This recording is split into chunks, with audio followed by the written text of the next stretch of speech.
Aloha, this is Doña from the 5 to 4s, today without Patrick. Patrick is in Jena at the ukulele festival.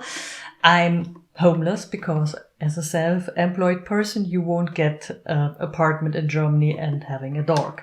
Anyway, so we didn't find a slot together to record our today not real tutorial. We force you for a tiny challenge.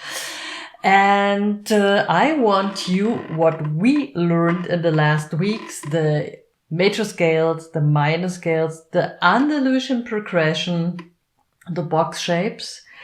And today I want you to use the F major scale.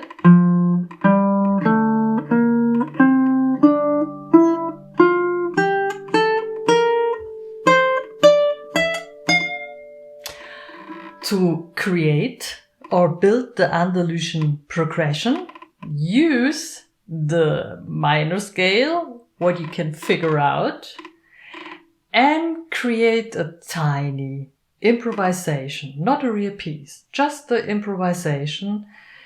And I already showed you in the beginning the Andalusian progression. Please use the hashtag the 5 to 4s and hashtag freeplaychallenge, hashtag Andalusian progression. I love you, and I will be surprised what crazy things you create with that tiny tutorial. Love you, Doña.